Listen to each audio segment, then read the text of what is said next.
Okay. First of all, I'd like to say thank you so much to Professor Skolnick, Professor Gu, and Professor Feldman for coming to this meeting and presenting to us. We really appreciate that you guys taking this time out. And now I'll give my mic to Professor Feldman. Hello, everyone. My name is Raya Feldman, and I'm a faculty at PSTET. Many times students ask me and other faculty about graduate schools, whether to apply, not to apply, to do PhD, master's, leave directly from school to graduate school, or go and have work and apply later. So we decided to introduce this information session so that you will be well informed. And first I want to give word to my younger colleagues, Professor Zalik Shkolnik and Professor Menkan Gu, and tell you about their experience, why they chose to go to PhD program, and what advice they have for you. So Alex, would you start, please? Oh, I thought this is just a front slide, so could we unshare it so that I can kind of see everyone? Is that, or do we want to keep this format? Yeah, we can just not share the slides until I start talking about other things later. Yeah, I think that would be great. And I can see my notes here. I don't have slides prepared. I just thought that I would sort of talk a little bit off the cuff, but I also have some notes so that I don't go astray.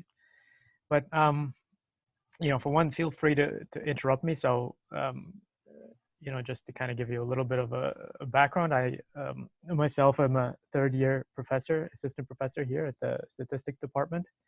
And before this, I was a postdoc at Berkeley, before that a PhD at Stanford, and I was an undergraduate at Carnegie Mellon. And so I still remember, you know, being an undergraduate and you know, wanting to go into academia. Yeah, I kind of remember my reasons for it. I remember writing the statement and taking all the tests. So these memories are still fresh in my mind. I don't want to necessarily kind of do this through the lens of my own personal experience, but if you have questions, I can certainly answer them.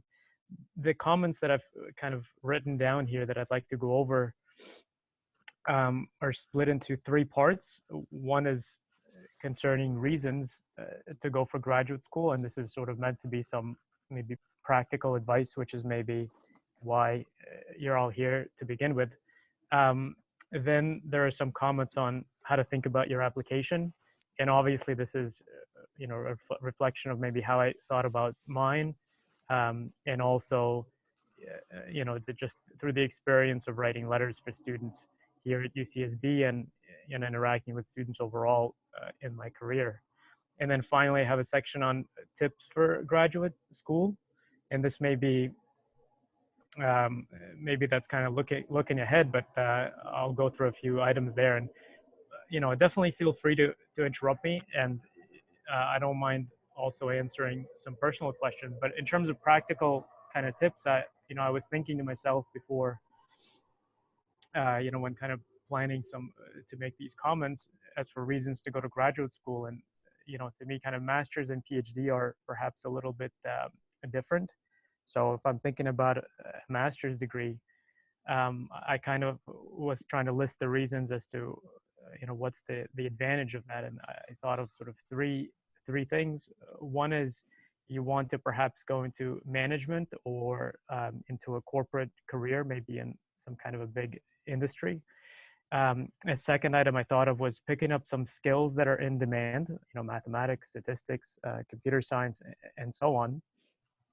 And then maybe a third could be a warm-up for a PhD. Perhaps you're not sure, but you're trying to, you know, kind of warm up to the idea of it, and maybe, you know, take some graduate classes and then make a decision after. So to me, kind of in summary, a master's degree is about picking up applied skills that could translate directly into industry and maybe, you know, into a PhD program. As far as a PhD, I was listing some reasons, and, you know, there's a lot, several of them kind of were my reasons for for applying to PhD. And you know, one thing that it does is it opens the door to working on the cutting edge of tech and innovation. A lot of the things, you know, a lot of the courses that you take really bring you to a level where you can, you know, participate on that level in a number of industries. So finance being an example where, you know, a lot of the jobs on Wall Street really do require a PhD, and it's exciting to work, you know, in those areas. Similar with the tech sector, you know, Google, they have a lot of research branches where, you know, you need kind of that coursework and that background of doing research to be successful. So that's reason number one. Reason number two, you want to open a door for working in academia. That's certainly a necessary step to take, is to get your PhD. A third item here is maybe a little bit of a joke: get taken very seriously. I mean, that does seem to happen. People do take a PhD very seriously, so that could be maybe a reason. Another one I have is learn how to think, write, and communicate. I think maybe that seems, I don't know if that seems surprising or not, but I think one thing you can at least expect from completing a PhD is that you will be very kind of confident in having a clarity of thinking of how to solve problems and how to communicate their solutions.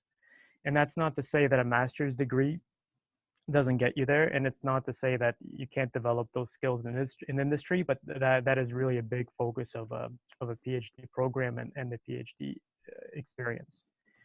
There's a quote here that I wrote down from a professor at Carnegie Mellon that I enjoy taking courses from, and he said something along the lines of, in a PhD, you kind of learn more and more about a very narrow discipline, and sort of, you know, taking this to the limit, you kind of know everything about nothing. And that's, in some sense, it's true. But, you know, during that kind of maybe exhausting experience, you do build a lot of, you know, confidence in the ability, in your ability to solve problems. So let's see, the next section I have is sort of, when should I wait? And then maybe when should I apply directly to graduate school? In fact, maybe I could ask here, are a lot of students here kind of wrestling with that question, perhaps, of whether you should wait before applying, or just jump right into it? If someone wants to maybe pitch in here and say whether they're kind of thinking about this question.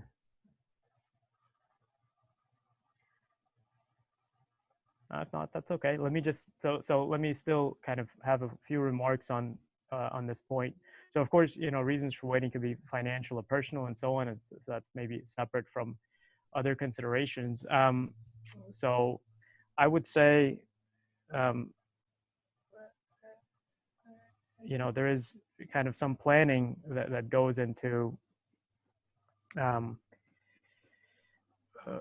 perhaps, you know, so say in a PhD program where you're tasked with finding an advisor, finding a topic, I think, you know, it's certainly something to consider, where if you're not, you know, necessarily maybe ready for that, or you don't know specifically what you'd like to work on, what area, you know, if you're having these questions and you're at the same time entertaining maybe doing a PhD, then, you know, some industry experience before going to graduate school, I would say, you know, is recommended. In particular, if it maybe has, you know, this industry experience, you know, I guess if you're still thinking of pursuing a PhD and want to take some time to work in industry, then I would focus on building some specific domain knowledge, so that when you know, later apply to a PhD program, you're much more sure of which area, which domain you'd like to work on. And so, you know, you also kind of want to think a little bit personally about, you know, whether you're more of a kind of a narrow topic person or a multidisciplinary person. Sort of a multidisciplinary person maybe needs time to mature. And so taking some time to work in industry is a great way to do that. And if you're maybe, you know, I don't want to say narrow as it sounds like a critical term. It's not, I don't mean it as a critical term, but if you're sort of already, you know, engaged with a certain topic, then certainly a PhD would be a great fit for you. So I have some reasons for not waiting, but you know, I mean, things like sort of not losing momentum. Maybe you won't return to graduate school if you go to industry. You know, perhaps. I'm sorry, I just heard myself, or was somebody asking a question? No. Okay, my microphone was a little bit shoddy there. You can hear me okay, right? Yes. Yes? Okay.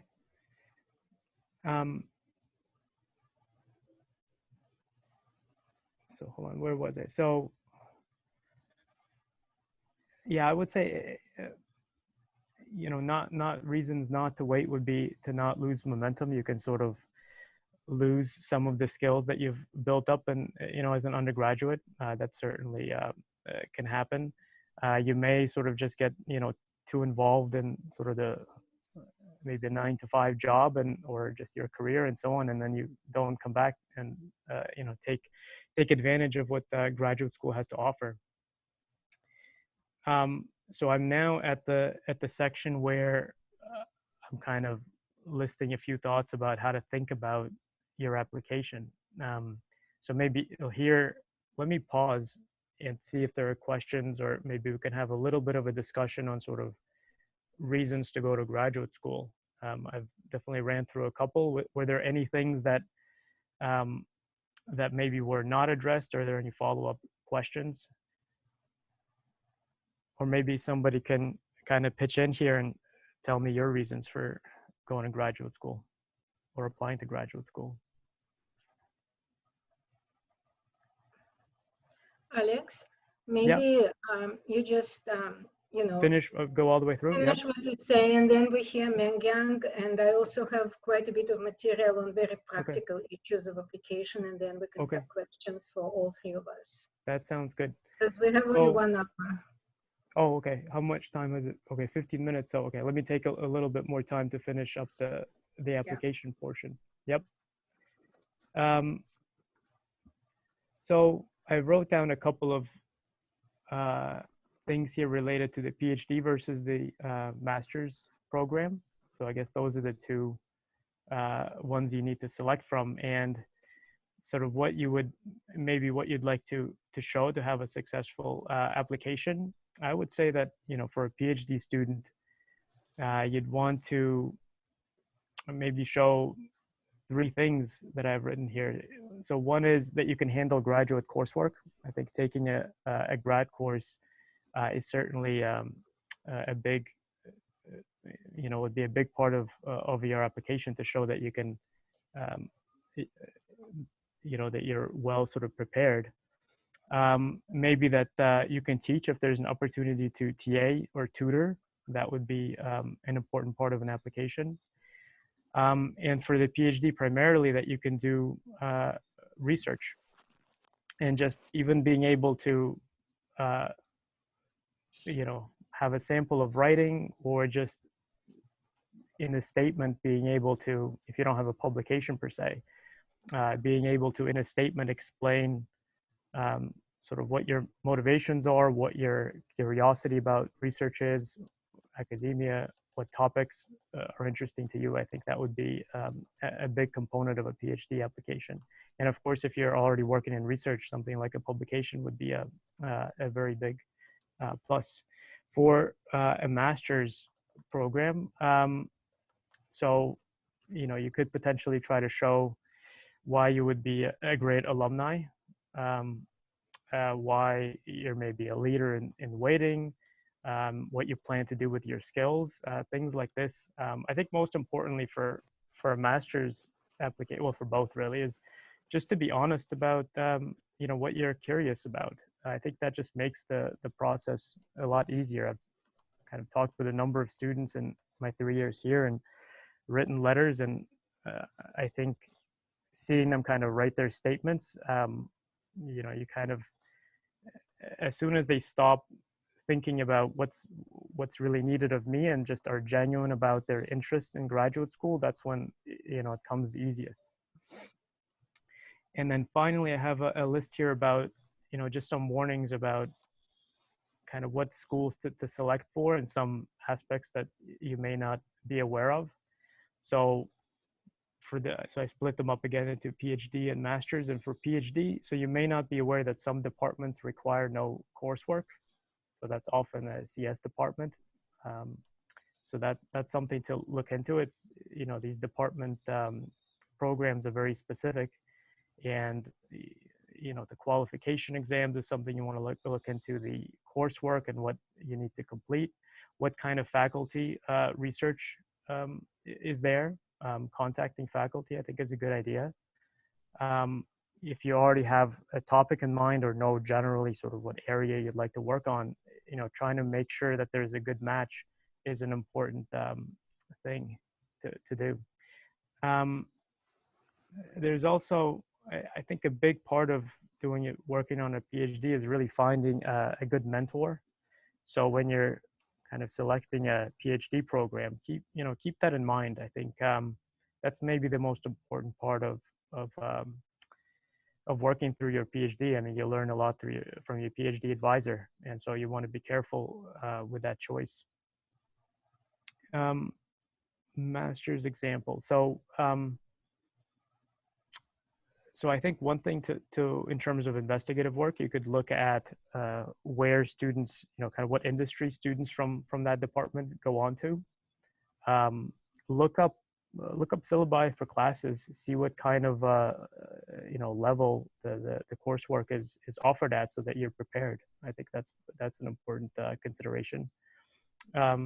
And yeah, whether you can take classes outside of your department, I think that's also a big, I guess, just thinking about how you structure your coursework in a master's degree and whether it accomplishes all your goals and whether the department that you're applying to has enough flexibility, I think is an important thing to consider. So let me pause here and maybe pass it over to Menyan. I covered my two categories, you know, reasons to go to graduate school, and as well as you know, as well as how to think about your application. And then certainly I have kind of personal experiences that I could talk about in the Q&A, and also tips for, you know, for actually when you're in graduate school. But to make sure that we're kind of staying on time, let me pause here and maybe pass it over to Menyan. Okay, thanks, Alex. So I think I will be short.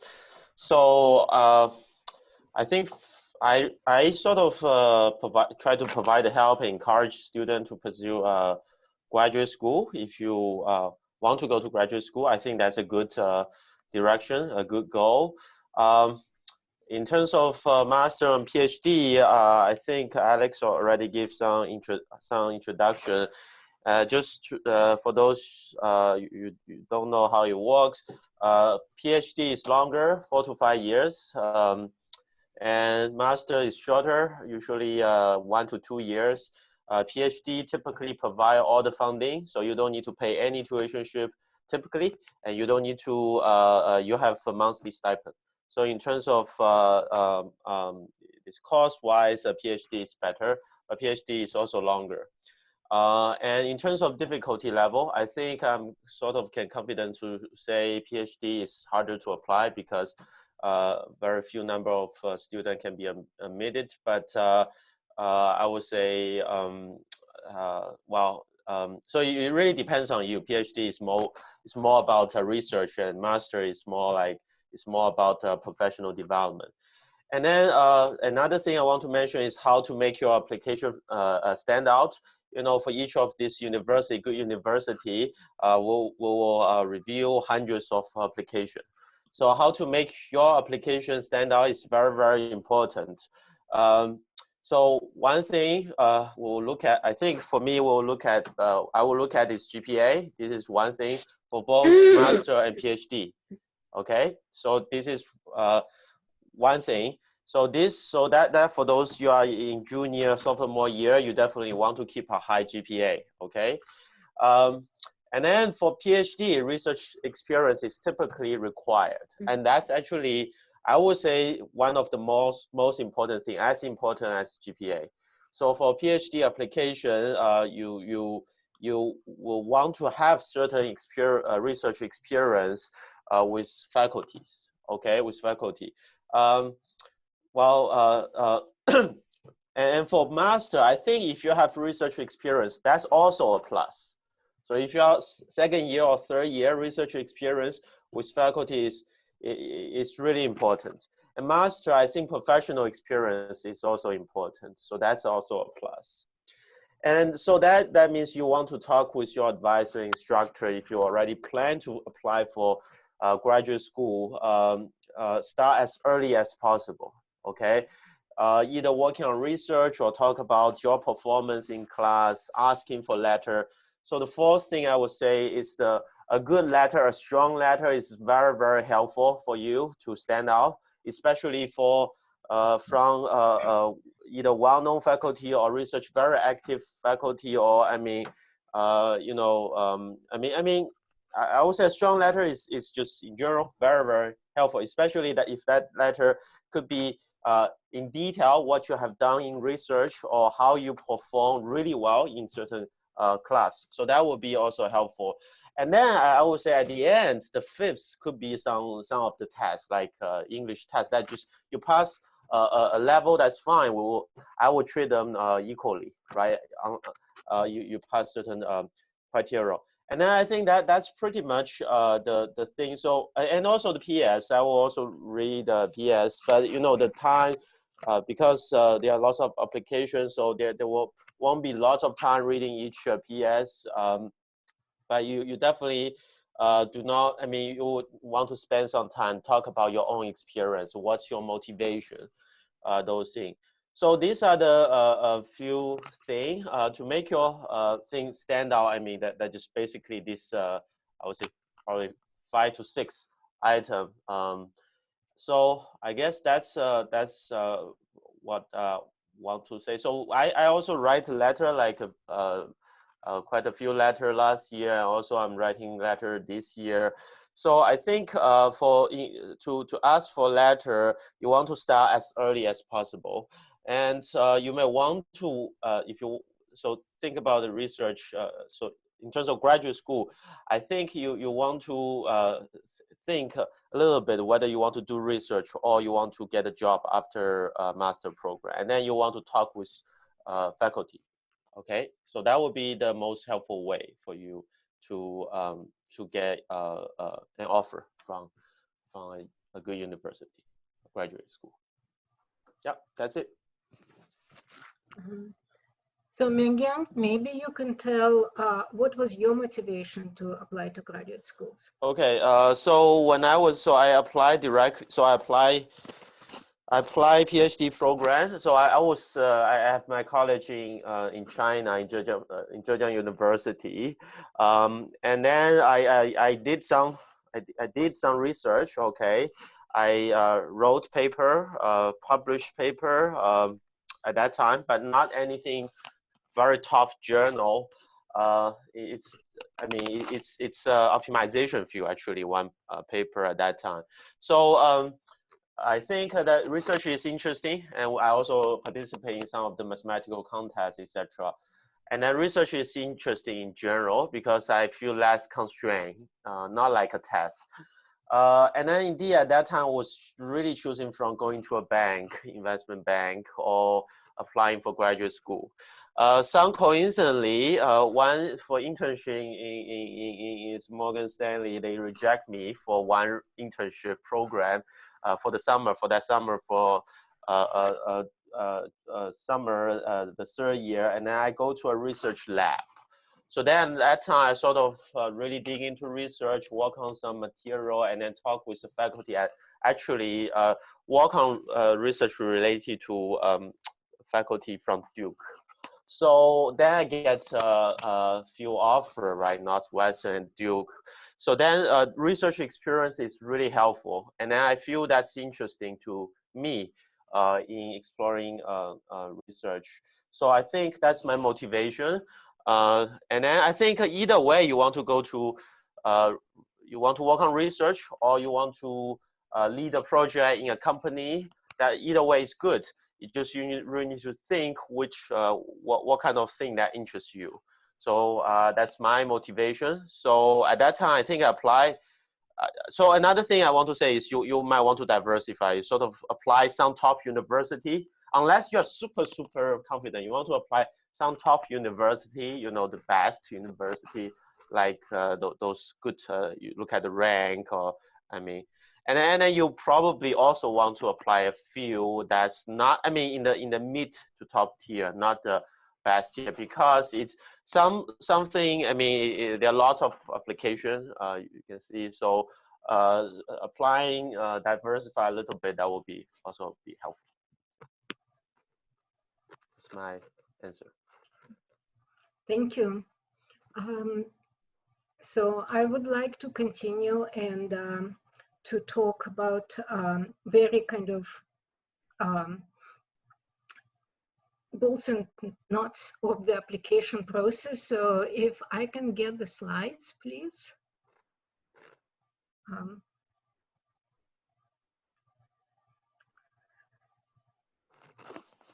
Okay, so yeah, this is just the agenda. Maybe, yeah, the next slide. So I didn't go to graduate school in US. I went in Israel, which in Technion, which is a program based on German system. You first do masters, then you do PhD if you want to. And the only people who did PhD there in my time were people who wanted to go to academia. So very small number of students. When I met my husband, which was almost in another life over 30 years ago, he had PhD from USC and he worked in industry. And one of the first questions I remember asking him, why did you do PhD if you don't want to work in university? And his answer was, he is an electrical engineer, by the way, who does a lot of mathematics and statistics as well. And his answer was, because I don't want to have a boss who knows less than me, but has PhD. I want to be that boss. So that's a perspective of somebody who is an American. Actually, I'm the only person in my family speaking with accent, and who went for all 3 degrees, masters and PhDs at University of Southern California, USC, and works in industry, never wanted to work at university except for occasionally teaching a class here and there. I think I will be drawing on experience of 2 of my kids. Both of them are in PhD programs. One is in PhD program in statistics, applied 3 years ago, so 4 years ago by now. So I kind of know the process in US, and I had been advising our students forever. So I will try to answer questions which people typically ask me. So first of all, about the deadlines and what is the timeline to think about doing graduate school. So applications for PhDs are typically in December, and in many universities, masters could be later in winter quarter, but many other universities have 1 PhD level. So I put on the slide that I looked at Berkeley, Stanford. For example, they have 1 application deadline, whether it's master's or PhD, and that's in December. At UCSB, we are more flexible, as many other universities are. We ask for December to apply to our PhD program if you want to be considered for university scholarships, or by February 1st if you join PhD program, but you wouldn't have them be considered for university scholarships. You can still be, you will still be accepted if you accept it with full support. As I think Alex explained, all PhD students in our area in STEM disciplines always have full support. So you would be waiting STA if that's what you chose to do. But for masters, we accept applications up to February 15th. So if you think about it, that means that it's like in high school. In high school, the most important year was the 11th grade, when you had to take the classes past your SATs because you apply in the fall of your senior year. So if you're applying directly from your bachelor's degree, that means you would be applying in the fall of your senior year. And that means that your junior year is very, very important. So the practical advice is prepare early, and I want to elaborate on the next slide. Next slide, please. So prepare early. What do you, and the junior year is the year you prepare. Of course, we also have students who decide to graduate and then apply. And we also have students who go to industry and apply after that. But if you decide to apply directly from the program, which is very popular, lots of students do it, then the junior year probably is the most important, because that's what will go in your application. So it's important that you take advanced classes in your junior year. And in our area, it means not just classes in statistics. Even if you want to go to PhD in statistics, it's very important to take probability and math classes. Everybody looks at them. When we look at applications to our statistics program, we often look exactly for that, advanced math classes. So taking classes in linear algebra like Math 108 AB series, or taking classes in PDEs if you want to go more into finance. This is, I think, Math 124 series. Taking real analysis, that Math 117, 113, these are the important classes, and it's very important to get the good grades there. And it's also good to have letters of recommendation from math professors. The other thing you want to do is to check research opportunities. Research opportunities with professors whose classes you took and did well, but also think about, in winter quarter, which is now is the right time during winter break, to think about research opportunities elsewhere. For example, if you are a domestic student, if you are US citizen or permanent resident, you should try to apply to NSF REU programs. This is research education for undergrads, which is sponsored by National Science Foundation. You are paid, you provided dormitories to live in. You meet other students from other universities, you work on research. These are very well structured programs, and they have lots of respect. UCLA runs a program called RIPS. Carnegie Mellon has a whole slew of research programs for undergrads, and many other universities have those. But particularly NSF REU, just Google NSF REU program, and you will, and then plug in math, statistics, whatever area you're thinking about, and apply. That probably is a good way to spend your junior year winter break. And we have students who went to all these programs. I think our programs are well respected in the country. It already, Ming Yang mentioned, when you take advanced classes, ask instructors for letters of reference. Well, sometimes students ask me for letter of reference, and let's say they got a B in my class. I typically say to them, please ask somebody else. Ask letters of reference from professors where you got an A, because in addition to the reference letter, most universities would ask reference letter writers to rank students. They have to say, how do you compare to the rest of the students? So if you didn't get an A in a class, your rank will be much, much lower. So you don't want to ask a professor who didn't give you an A for letter of recommendation. It's also better to ask for letters of recommendation from faculty who are permanent faculty in the department, not visiting, and maybe even older faculty, simply because they're better known. We have a faculty advisors whose job is to advise you. You probably want to meet them in your junior year as well, because everyone has different perspective of how to go to graduate school, how to approach it, which schools are good, which areas are good to choose, and so on. And for example, you heard from 2 professors already about graduate schools. I have very different opinion why to go to grad school. That's my perspective. Everyone has different perspective. Listen to everyone and then make your own decisions, as my dad always advised me, and it worked well for me.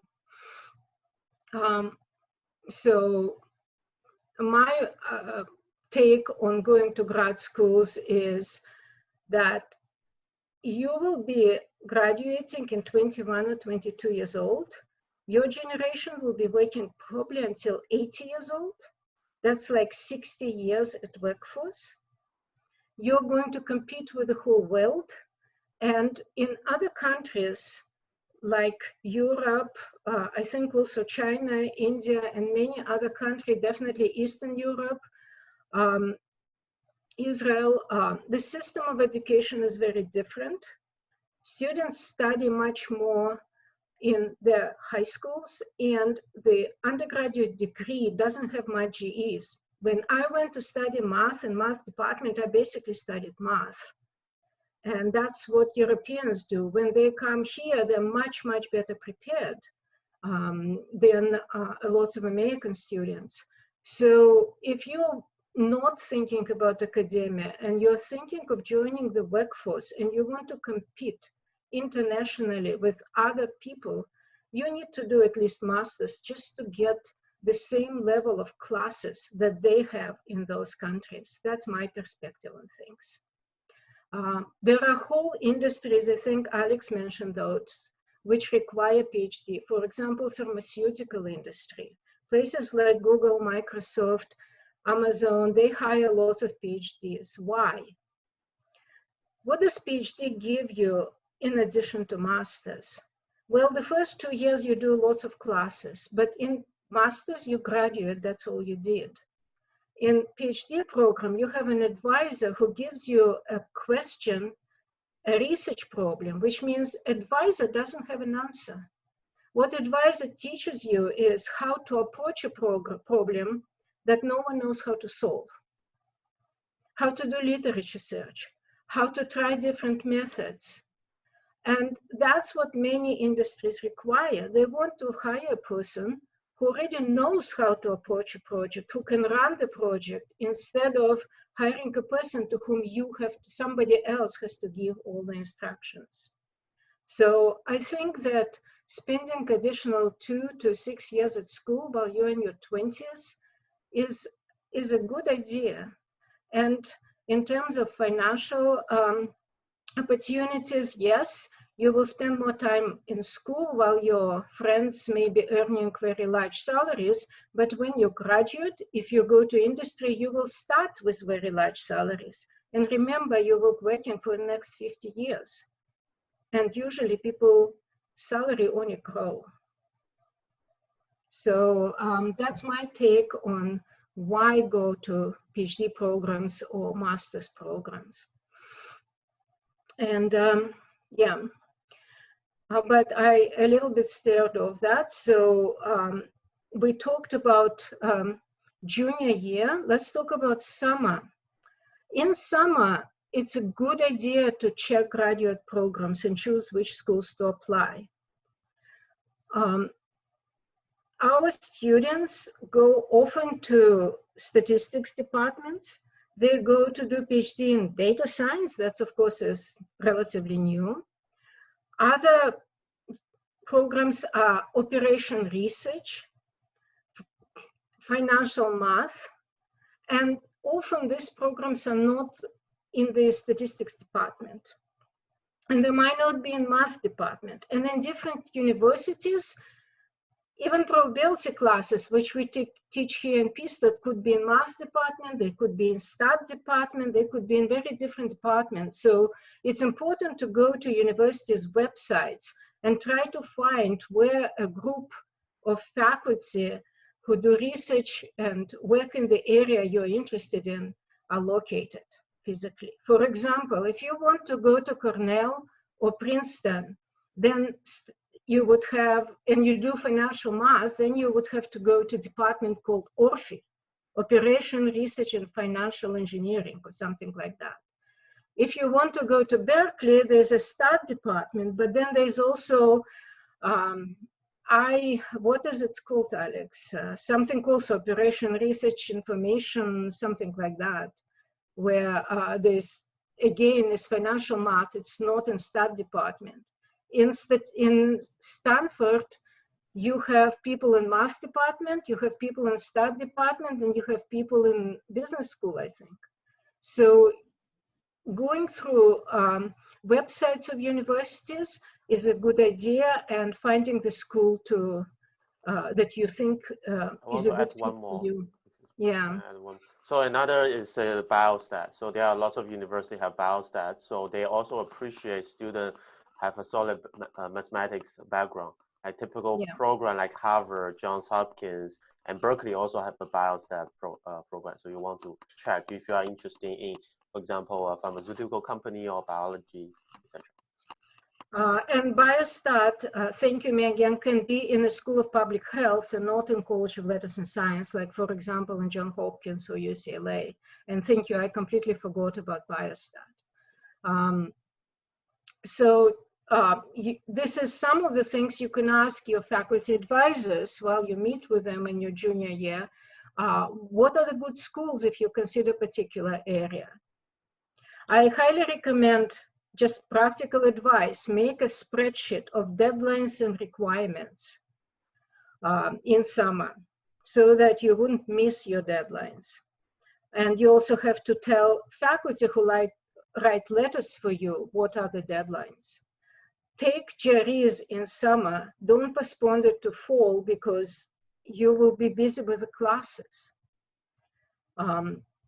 This year, you don't need to submit GREs to many universities. Like at UCSB and many other universities, we do not require GREs because of pandemic, but in usual year, if you apply in a couple of years, you probably will need to take GREs.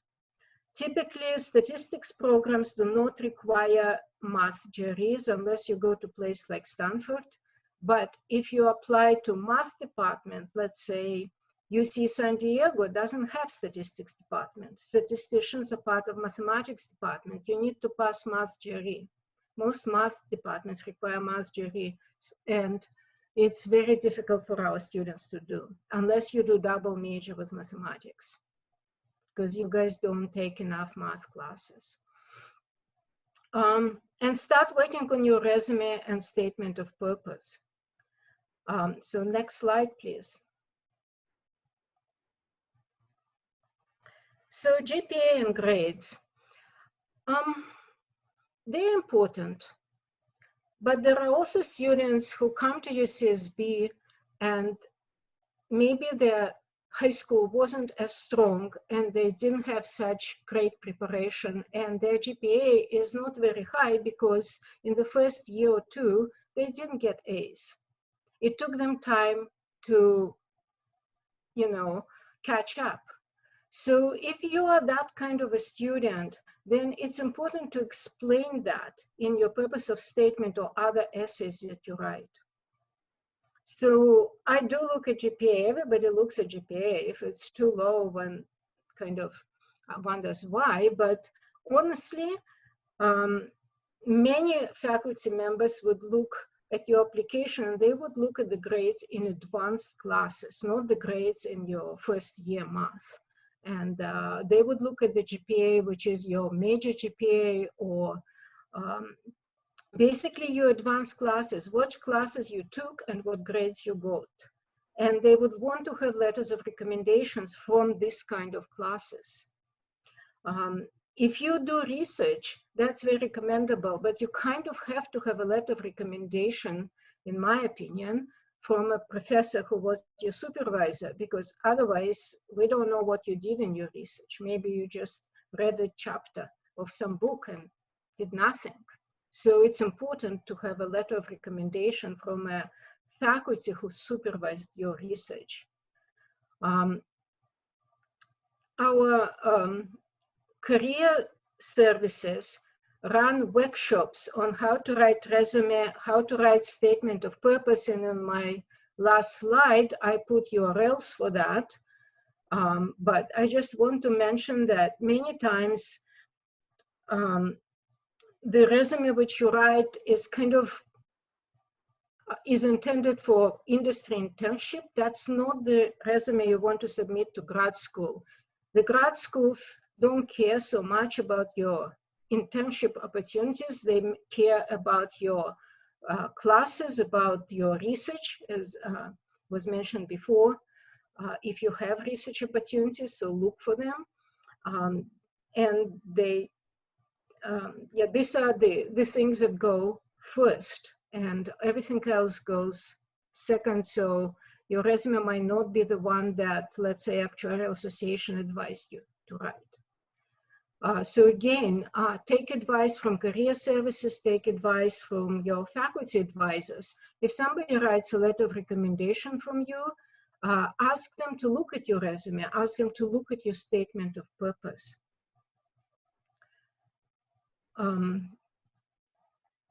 So Mengyang already mentioned that PhD versus MA usually has financial differences. So usually PhD students are fully supported, while typically master students will have to pay for their education. That is not the case in our department right now, but we are an exception. So in our department, because we have so many undergraduate classes, we basically hire all master's students who are interested in getting TA-ship or grading. But as I mentioned, that is not typical. Typically, master students pay for their education. PhD students are fully supported. Because of that, it's easier to get into master's program than to PhD program. Next slide. So I want just briefly, since we're running out of time, to mention UCSB programs.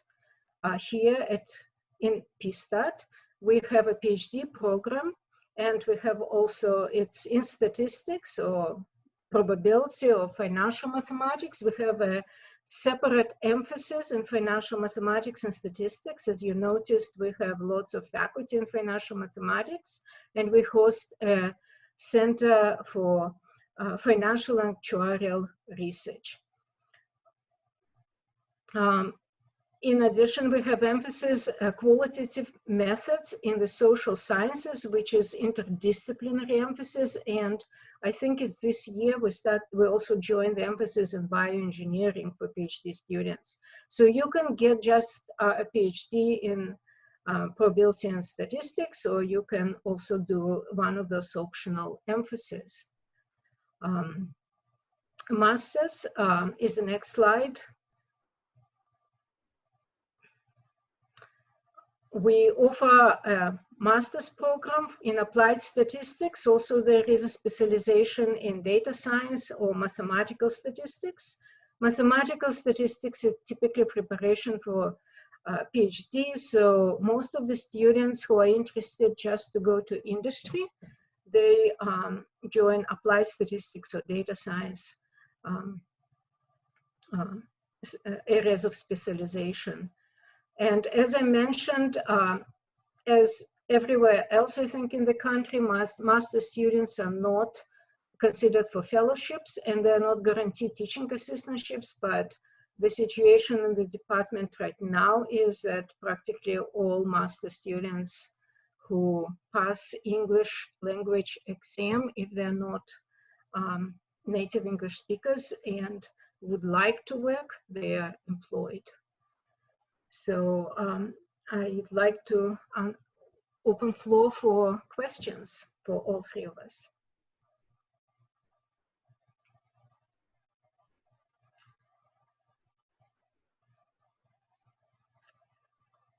Hi guys, so maybe we should close the slides and students should ask questions.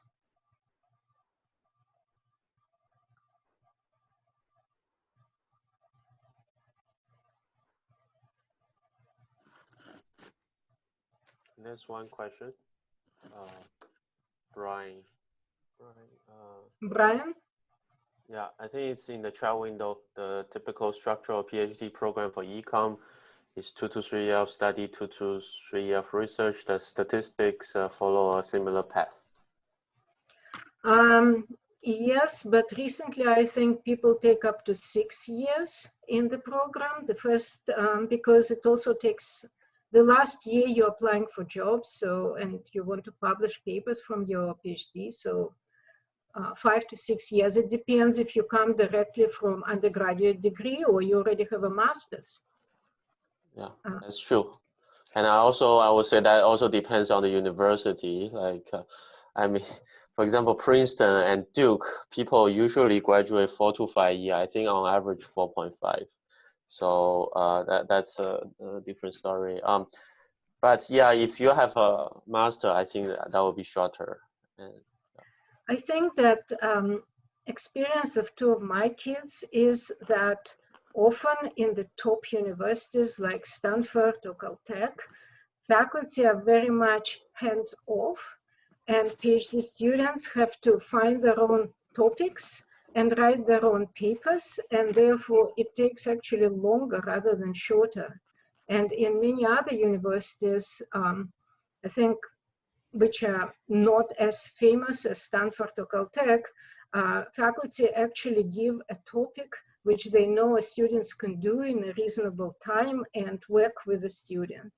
So if you would like to do PhD, but you feel that maybe you're not the student who wants to have like hands-on advisor who would smile to you and meet you and so on and so forth, but not really work with you and expect you to work on your own, then I don't know if you might want to consider not Stanford or Caltech or I don't know, MIT, but other research universities which have a good program.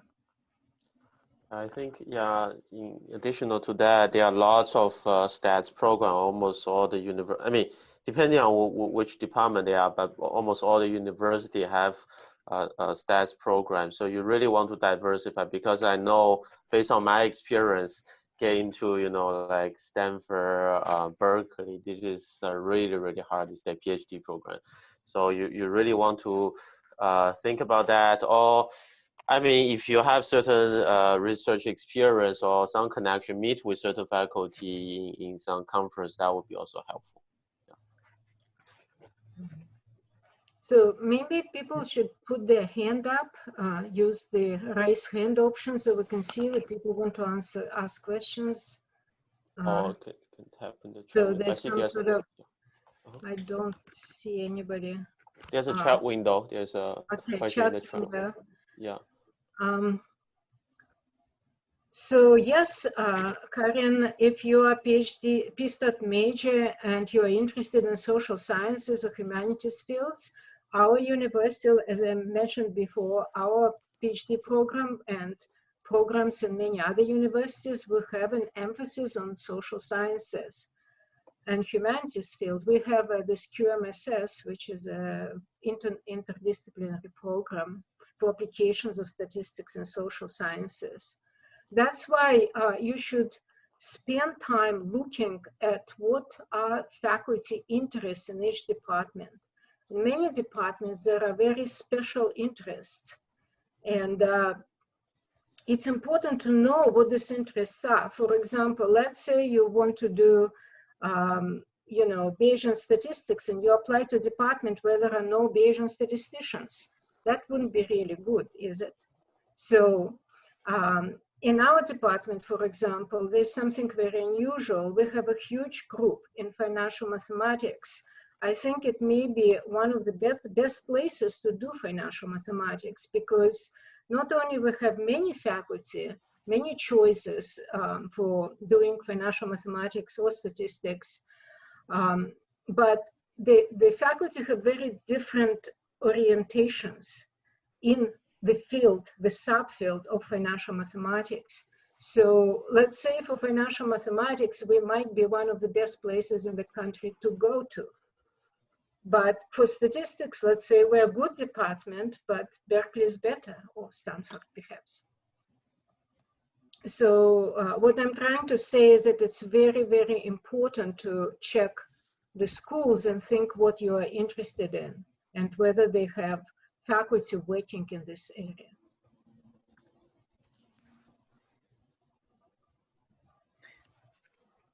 So Raya, would you say it's okay to maybe email faculty, and maybe if, I'm just thinking back to my undergraduate days, perhaps, if I was to look through which I did, but looking through faculty pages can be a little bit intimidating. Sometimes you look at papers and you don't necessarily are not following something, generally the area, but maybe not something specific. What do you think your advice would be in that case, where you're just maybe not getting exactly sort of a good understanding from looking at the research papers?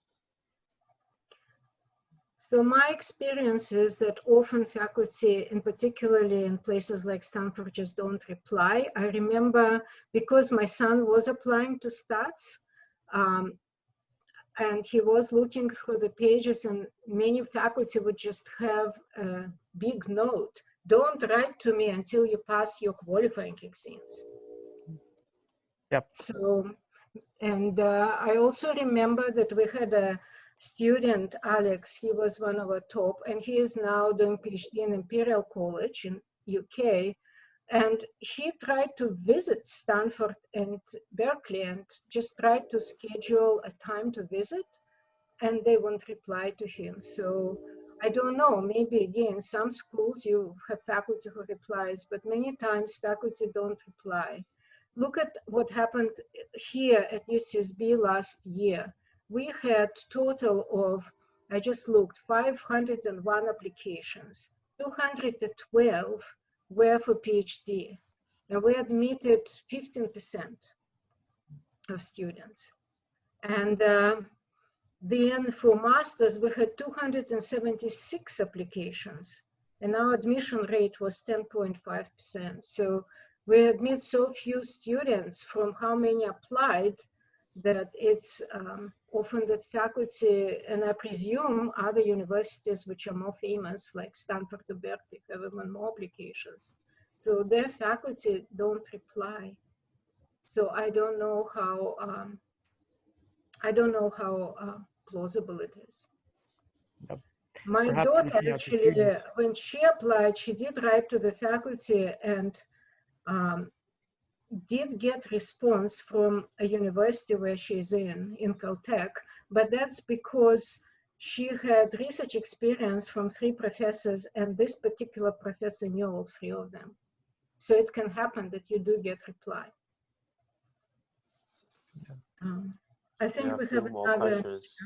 Yeah, more questions in fact. So difference in financial math and financial engineering. Maybe Alex or Raya. Alex, you are the finance guy, so. Well, I mean, think a little bit. I mean, it's in some sense, I don't want to talk about just, there's a difference in mathematics and engineering period, which is, as I guess, maybe the basis for answering the question.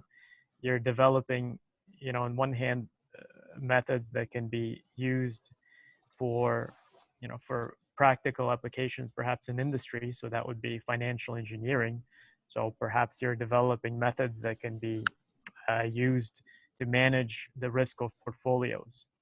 So that's a common question that comes up. And on Wall Street, you have all these large investment banks, and they're concerned about not experiencing a crisis or weathering a crisis well. And so a lot of PhDs work in their departments to develop all sorts of sophisticated algorithms and techniques to kind of weather the upcoming storm, to understand the risk profile of their institution, and so on and so forth. With financial mathematics, I think you're kind of getting into a bit more theory that's, kind of in some sense can be thought of as, maybe physics or the natural law of things. What process would best describe the price of, such and such asset.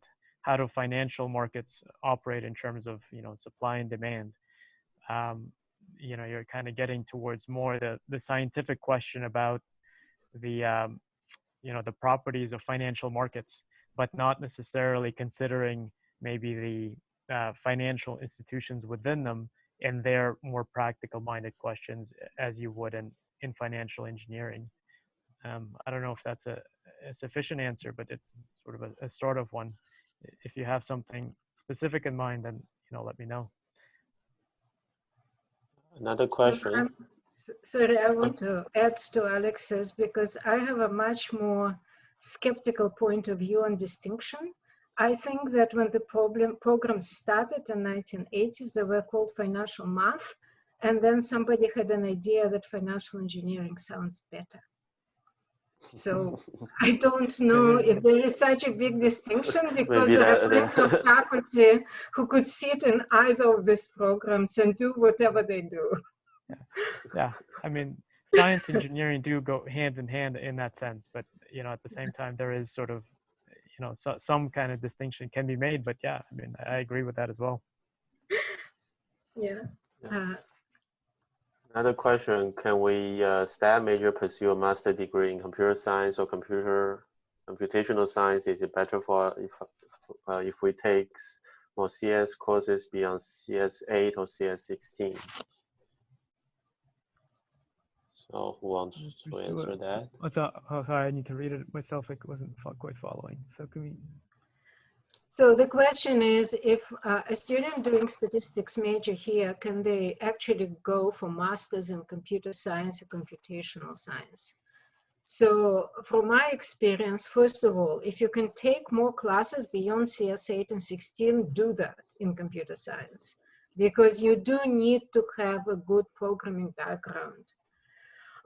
In terms of getting more background in computer science, what happens in the past 3 or 4 years is that a lot of universities open so-called data science master's programs.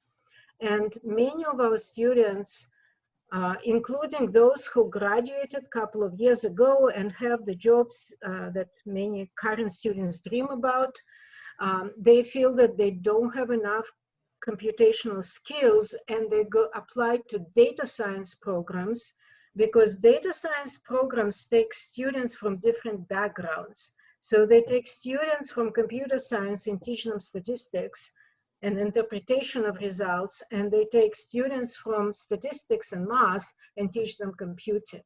So a good data science program will have different tracks depending what is your background. So I just this summer, we had heard from 2 of our students went to Georgia Tech. They have online data science program, I understand, and these people are waiting, so they will be doing it online. I had several students leaving jobs and going to San Francisco University data science program. So I don't know much about San Francisco University. It's a small private school, but apparently they have a good data science program, which is internationally known, because one of those students had lots of research of data science programs, and he went through it afterwards. So yeah. Pick up on that. Yeah, just to pick up on that question. So I mean, I have a computer science degree as an undergraduate, and I'm just kind of thinking about what I know about CS8 and CS16. I would feel like to go into a master's degree program, as you're suggesting in computer science, I think would be a tall task. And if you want to catch up quickly, I would say cover a couple of things. One is algorithms. And, we're talking about a course, not necessarily a programming based course, but a course where you do algorithms as a theory, and that involves proofs. And this is where you can really get kind of, where you could have a difficult experience transitioning into a master's degree in computer science. And then also take a low-level programming course, either networks, operating systems, compilers, something like that. If you can take a few of these courses and end up with a minor, then I think, your transition to a computer science master's program would be much smoother. Otherwise, I think it would be very difficult. Sorry, I know there are other questions coming on. Yeah, Alex, I just want to correct you. We don't have a minor in computer science, and computer science doesn't allow students to go into the upper division classes without becoming a double major. So actually, the only way to take classes that you mentioned is becoming a double major in computer science. And a number of our students did become double majors. Yep. You could also maybe take summer classes somewhere else, you know, potentially to catch up on a few of those courses, and that way you have sort of those requirements under your belt. But so what's so there's a question on 131, 231, the same 174, 274, one can add, and so on and so forth. So if you are thinking about grad school, it's a very good idea to take a graduate level class. They taught together, they're joint, and this way you have a graduate level class on your resume, and also recommendation hopefully from a professor who says you were an undergraduate in a graduate level class. It also automatically gives you honors units if you are an honors student.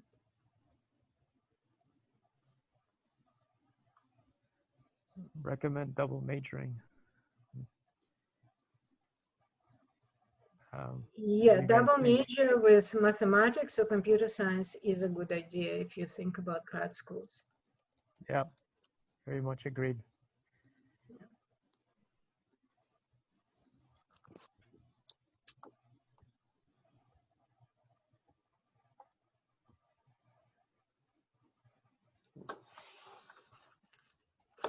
Judy, you have a raised hand.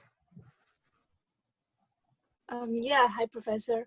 I have a question about the graduation date. Like, I know most of the programs start in the fall quarter or semester, but I'm planning to graduate next fall. Do you recommend like do more research at school, or like find some programs that start in the spring quarter? So at UCSB, we officially say that we take applications, but basically I think most programs want students to start together with their class in fall. So we last year made one exception for a student who was in your situation, kind of. He was graduating in winter, was on visa, and couldn't wait until fall. But otherwise, most universities want students to start in fall because this way, lots of graduate classes are sequences, and if you come in the middle of the year, you kind of will have difficulty finding classes for you.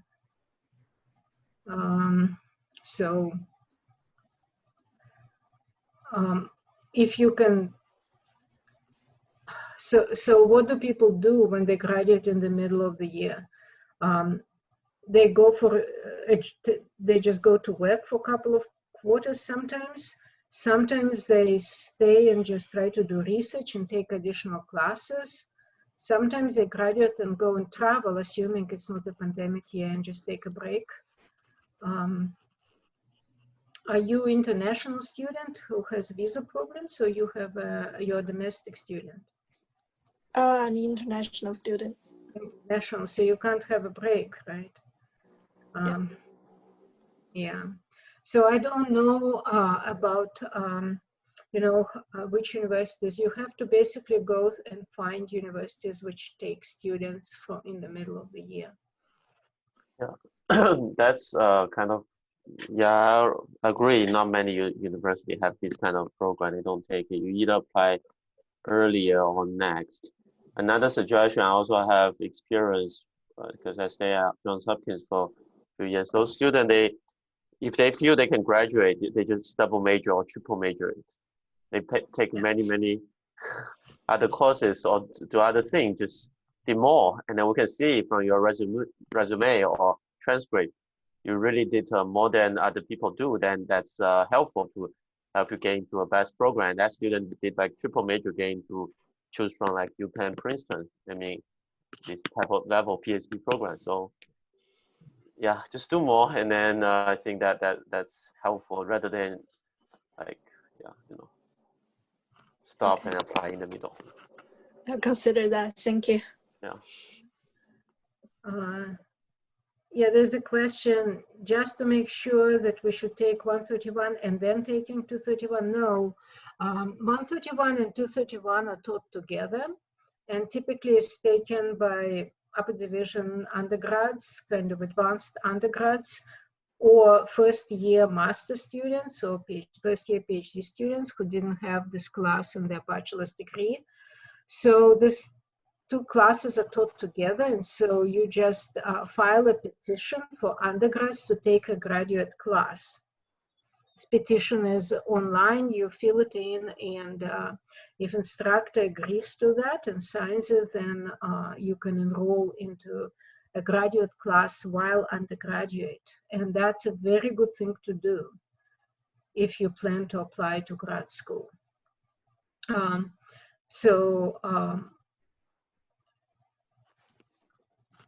Yeah.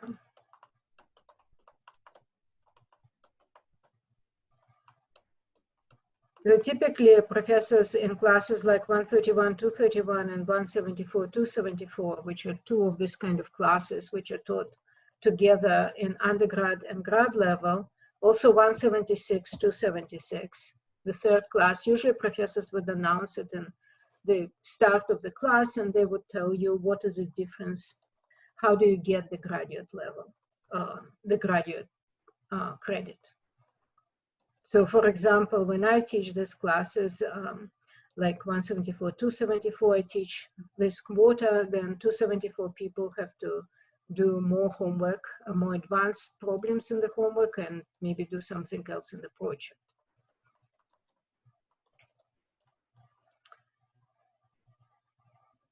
For data science, yeah.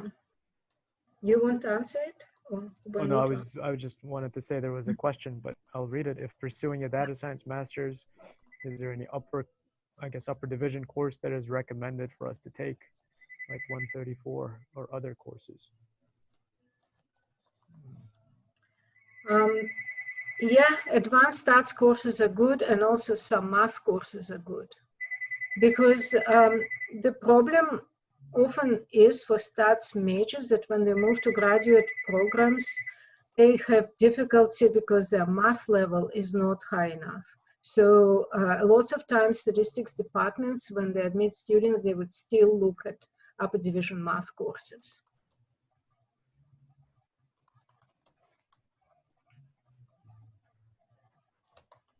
Yeah, and just in general, in terms of courses, you know, you should pursue your interests. I mean, that's as a general tip. I mean, it's true. I think I very much agree with what Raya says in terms of covering, maybe just to expand on that, sort of 3 different areas of stats, CS, and mathematics. Modern day research, modern day industry, it really relies on those 3.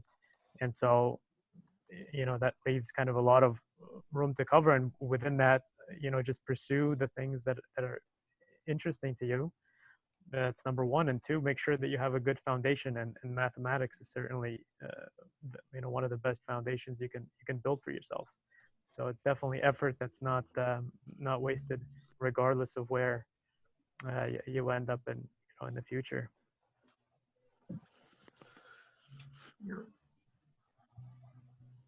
One of the questions nobody asked now, but was coming up when I did my advising to undergrads. If I want to go to grad school, is it still good to take internships, or is it, you know, in industry? And my answer would be yes. And I'm just talking from my son's experience. My son grew up in a family of academics. His mom worked at UCSB, as you know, and one thing he always said, he is not going to be a mathematician and he's not going to be academic. He is going to go to industry. And after his second year, he took internship in some financial company. He was applied and computational math major. And so he took internship in a company, and every time he wanted to experiment on something, his boss said, no, that's too complicated. Do something easier. Do that. So after he finished this internship, he did earn his money. He did not want to go to industry anymore and decided that he is going to go to PhD. That's what he's doing now. So I had students going to actuarial internships and coming back and saying, no, I don't want to be an actuary. I had other students doing internships in the same company and coming all delighted and saying, I had an offer, I'm going to go to this company. So it's a good idea to have both research internships and industry internships so that you would know what you want to do.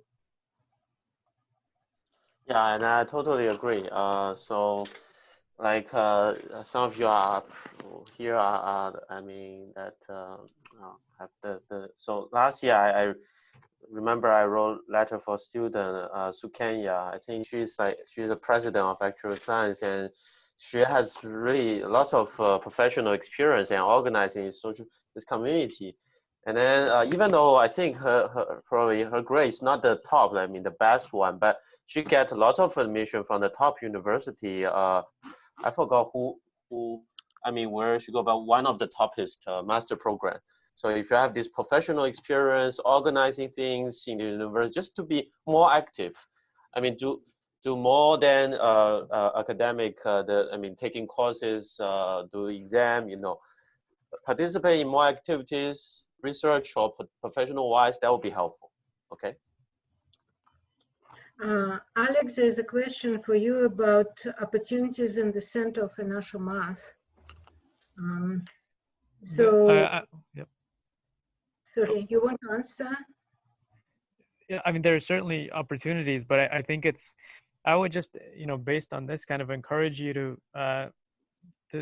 show initiative and talk to some faculty, whether they're, your professors in the class, or, I certainly, whenever I interact with students in my classes, research often comes up, and, that often leads to, independent research credit or just projects. So I certainly have plenty of help. So, you can email me. I'll send you a problem right away. And I want to add that we have class called PSTAT 199 about research. Yes, that's what And so people actually can get credit. They can have a contract with the faculty, and this is also an honors class, so you automatically get honors credit, and it can be admitted as one of your electives. Instead of taking a class, you can do research with the faculty. Typically for that, you need to take classes from that faculty so you have some background. If you want to do research in financial math, you probably want to take classes at least like 160 and 170 and talk to those professors, both Professor Shkolnik and Professor Yeshiba, who teach these classes. They take undergraduate students. I think Alex Franks takes undergraduate students in data science, Bayesian statistics. So I know people did some sports statistics with Andrew Carter many times. So there are lots of opportunities for undergrads. You need to take classes first, though. Yeah. So Ryan, let me ask you. I was just going to say there's also an honors option. So I don't know if this was, there's also an honors option. At least I know for 160B, a number of students have sort of done projects with me within a class where they get sort of some kind of special honors designation. I'm actually not sure how it works outside of signing the letter and supervising the project, but maybe you can say a few words since you may know the administrative part. Yeah. That's honors units, but if somebody takes 199, a research class, then it's automatically honors class. I also want to mention that many of our students do research for faculty in other departments. I even remember having a student doing research for faculty in music, because majors like in music or biology, they don't have enough statistical background to do statistical analysis. So we had students who worked for this NCIS, the Center for Evolutionary Biology. We had students who worked for professors in psychology and other departments. And there is a website in the College of Letters and Science on undergraduate research, so you can look at that and try to find. I think that this year it's kind of not very highly populated, but there is, in regular years, there is a website maintained by College of Letters and Science on undergraduate research where professors can post their projects from different departments, and then students can see the projects, and if they have skills, they can apply and work for those professors. That's one of the ways to find professors in other departments who want your knowledge.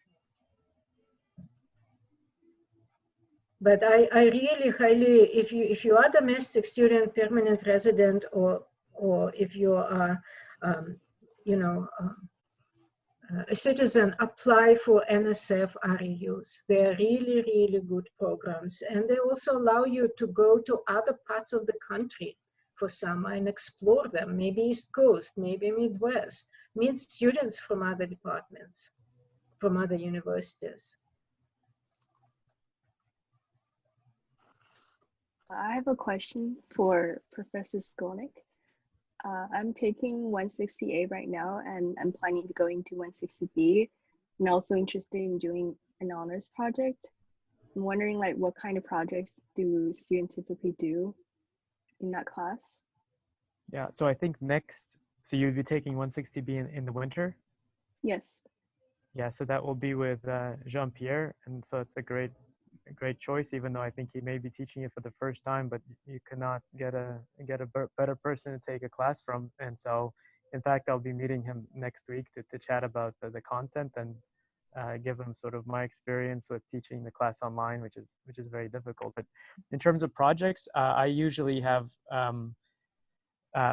given projects that extend on my homeworks, and you know, they kind of, you know, I sometimes just chat with a student to get their rough sort of interest, and then I point them to maybe a couple of books, a couple of papers, and formulate, you know, maybe a problem, and just you know, get them going at it, and then we adjust, you know, and kind of throughout the quarter until they finally arrive at something. And so, you know, if you want, I can tell you maybe a couple of specific ones, or is that roughly what you were looking for? Yeah, got it. I think Okay. that's, yeah. Thank you. Mm-hmm.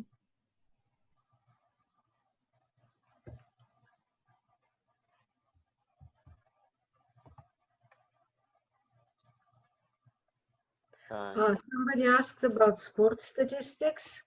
So I know 3 professors in our department who have published research on sports statistics or supervised students on sports statistics. It's Professor Andrew Carter. He's going to teach PSTAT 105 next quarter, in a class on non-parametric statistics.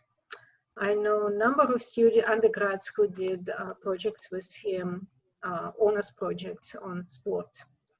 I think Alex Frank he works in Bayesian statistics, and he had a number of students working with him, and he has published papers in sports statistics. And Professor Ishiba, who usually works on financial mathematics, has also published papers on sports statistics. So I don't know if you can interest him to return back to sports statistics, because usually he takes students in financial math, but he has published research on that. So.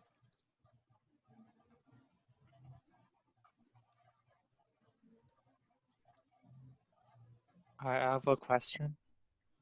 Yes. So I'm a third-year student, so I'm about to finish all my undergrad courses in this spring, in this year. I'm about to take in the graduate classes at UCSB. So I'm wondering about the deadline for the application. So I might feel I'm not prepared enough for the application. So should I like take my 4th year to do some research projects to make my profile better in order to get a greater chances to apply? So at UCSB, at least, so in our program, when you apply, you can say, I'm interested in PhD. That's my first goal, but it allows you in application to indicate your secondary goal, which is a master's. So we had students who applied for PhD indicating that they're interested in PhD, And we found that they're not prepared to enter PhD program at the moment. So they were admitted to masters, and then because they did well, they applied and were accepted to PhD. At least one of the students who accepted to PhD last year was originally came to UCSB from another university as a master student. We have at least one of our students who is doing PhD, who also did master here and actually bachelor's degree. He was a transfer student, so and he just applied for master. Clearly, you know, he had only 1 year at UCSB at the time when the applications are due. So he applied for masters and he did very well, and now he's doing PhD. We have a student in the PhD program who did masters in actuarial science and decided that she is interested in PhD. Her project was completely in statistics and in the actual project class, and she is a very successful PhD student now. So that's one of the way. I don't know if other departments allow it. It depends on university, but we definitely have that. And in this case, you can apply and let the committee decide whether, you know, whether you're prepared or not for PhD. You don't want to apply to get into PhD program if you're not prepared, because usually you have to pass a you know, qualifying exam, and there's a lot of pressure. So you don't want to start program and not succeed. And that's what the committee usually assesses. That's why sometimes we accept students to masters and then they continue to PhD afterwards. So in my application, could I say like I have finished all my undergrad courses and live my 4th year basically empty. So I'm looking forward to the master degrees. So if you want to apply, let's say, for master starting, for a program starting next fall, then you just graduate in 3 years. We have plenty of students who graduate in 3 years. So you say that because you need to graduate undergraduate degree in order to start your next degree. Or the other option is that you stay for the whole 4th year and just make double major, as Mengyang advised. And again, we have students doing that. They add another major if you have interest in other majors. Yeah, but I have already in another major, so. Okay. So, Yeah, another thing I think is never be the most prepared. Everyone have something not prepared. If you look at your CV, you can always improve it.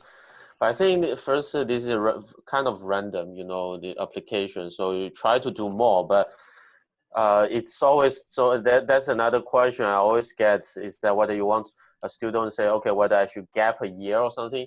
You really should ask yourself, in this gapping year, if you are considering this to make you more prepared, you really need to think whether that year can really help me improve or make it like even worse. I mean, because gapping a year not in the university, that's it really depends. If you get lots of professional experience relatively to your major, that's good. But if it is not that related, I recommend you don't gap that year. So that's another story. So if you feel you are not prepared, I mean, when you still have time, you try more. I mean, contact your instructor or talk with faculty, or improve.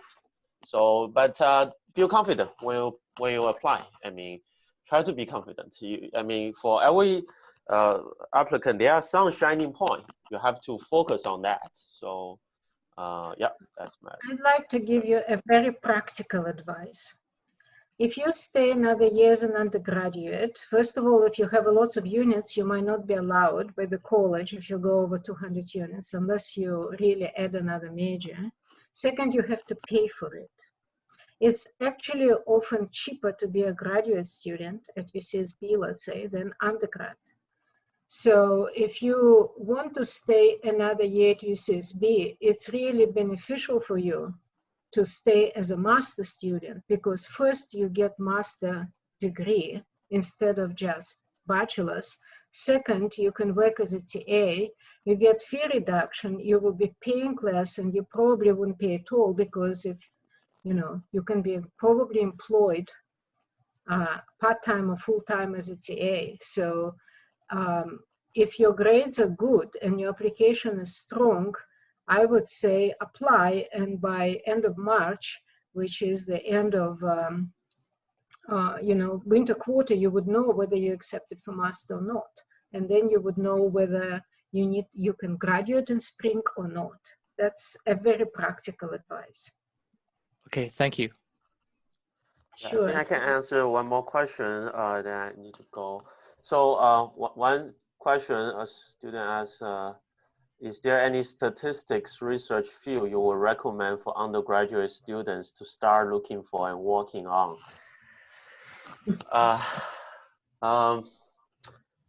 So I think statistics, this is really, really broad. Any subject that produce data, there's something that's relevant to statistics.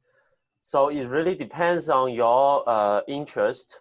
So when you choose research topic, I think there are two things: whether that interests you, whether you can work, you have the this tool, mathematical tool, or computational skills to work on the direction. So for undergraduate, I think it really depends. I think really mathematics, if you are really good in mathematics, I think you should talk with faculty, instructor, a class you have, and talk with the faculty to see whether there's a suitable research project, either mathematically oriented or applied. I think many students will take a little bit more applied. That means more related to coding and apply to certain real problems, scientific problems. That's fine. I mean, in our department, we have people do, for example, as mentioned before, sports data, and also people do pharmaceutical medical data, right? Health record, right? And we also have people do spatial, like climate data.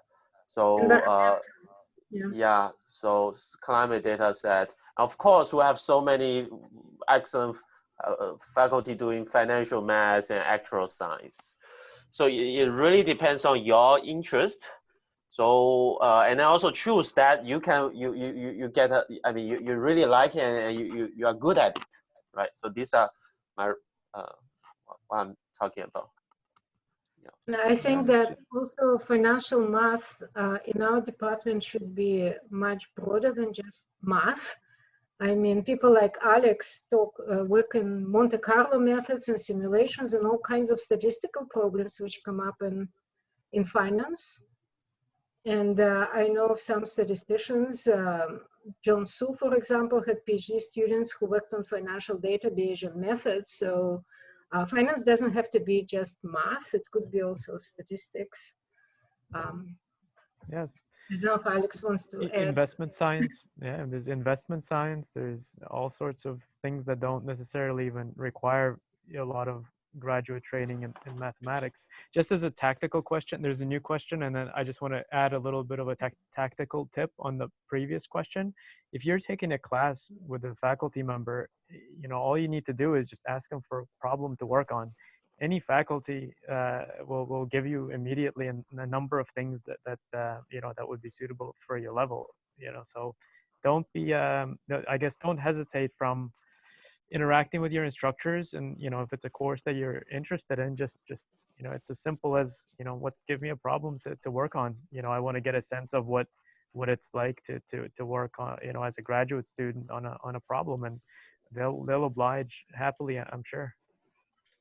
And then there's another one that I haven't read. Currently a statistics and economics double major. Is it worth to continue with economics double major, or will it not be helpful for graduate school applications? Depends where you apply, right? Yeah. I mean, I think in general it will be helpful. It depends on what master or PhD. I think for master we did lots of things while keeping the same. Maintain high GPA. Under this basis, and then if they see you are double major and you have more experience, I think they will see it. You did more, but it really depends on you. For PhD, I'm not super sure. Double major, are they super helpful? I'm not quite sure. Well, it depends. Depends on where you're applying. One of our top students, who was also double major in statistics and economics, went to a PhD program in NYU in finance. I think he's graduating right now. I'm not sure, somewhere in advanced stages. So it depends what you want. So he was actually doing research for faculty in economics, doing Monte Carlo simulations there in finance. So it depends what your interests are. When you take upper division classes, see what do you enjoy more. Do you enjoy more mathematical classes, more stat classes, or more economics? Yeah, I mean, even within the field of economics, it's such a broad range from game theory, where you could directly go, for example, to computer science and algorithms. Algorithmic game theory is a big field in computer science. There is also empirical work, which is related to statistics. Within economics, that's always been a long tradition there. There's financial economics, which has deep roots with mathematical finance. And so, you know, you can kind of explore that major and make it work for you, you know, depending on where you end up applying. So I think a double major never hurts, and you can always customize it to suit your future. You might want to talk to Professor Stark. I think he's now the chair of economics, at least he was. Professor Stark in economics, he is actually a statistician doing econometric data, economics data. Professor Doug Steigerwald, he has PhD in economics from Berkeley and master in statistics. And he also has a lot of statistical problems. He works a lot with Professor Carter from our department. So you have other faculty there. So Rod Garrett is working in game theory, and so you have a lot of faculty in economics who basically would be very happy to have somebody who knows math and stat to work for them. So just all different opportunities. Yeah, so that's another thing. Be confident. If you are a stats major, there are many fields that really welcome statisticians and people who do math, for example, statistics, and also they also like people who are good in coding. So these are, I mean, so be confident. Just don't be shy. I mean, contact. I mean, if you have a question, just contact the faculty. I think also sometimes students think, oh, took this class, I had fantastic professor, I want to do PhD in that area. But when you will go to grad school, you will take other graduate classes. I have seen students who came here to do financial math and completely switched to computational statistics. I have seen students who came here to do statistics, took classes in financial math and said, wow, I had never heard about this area. There are lots of interesting problems. So let's say when I look at graduate applications, I completely ignore what students say about the areas, because I know the students will take classes from different professors in different areas, and they will learn about areas they don't know about. That's what part of going to graduate school is about, is learning about different areas. But that's hopefully not to discourage them from talking about their interests, right? So at the same time, it's okay to have interests now. We just realize that they may completely change. Yeah, so I just feel that it's good to go to programs where you have lots of different choices that might be of interest to you. Yeah. So yes, if you are interested in statistics and social sciences, I wouldn't go to a department which has nobody in this area. But it's good to go to departments where there's this area and there are many other areas. In fact, Carnegie Mellon, I think statistics is one of the places where there's a lot of research in applications of statisticians who work in social sciences, except that this was one of the hardest programs to get into in the whole country, I think. So Carnegie Mellon, Stanford, Berkeley, and they are very hard to get into. University of Washington, but one of our students who worked with you last year, Kenny Zhang, he is at University of Washington now. So we have students who were accepted to graduate programs in lots of good universities. Yeah. And students who were PhD students in this department, like Matt Lorick, who are now professor at University of Washington. He graduated with Jean-Pierre. Kenny also was accepted to Northwestern, from what I understand. So he had a number of schools to choose from. That's right. I remember we had a Swiss student by name Dario, and he went to Northwestern, and then he did PhD in École Polytechnique. He actually was Swiss and was international student here. I think we have answered most questions. I probably need to leave, so it's a good time. In statistics, are there more questions to statisticians? Yeah. But I mean, I really encourage you to apply. So if you still have questions, you can email me. I'll try my best to find my earliest time to reply. Yep. Okay. Oh, I need to go. Okay. Thank you. Thank you so much, Professor. Bye. Yeah. Are there more questions? If there are not, we may need to wrap up. Yep.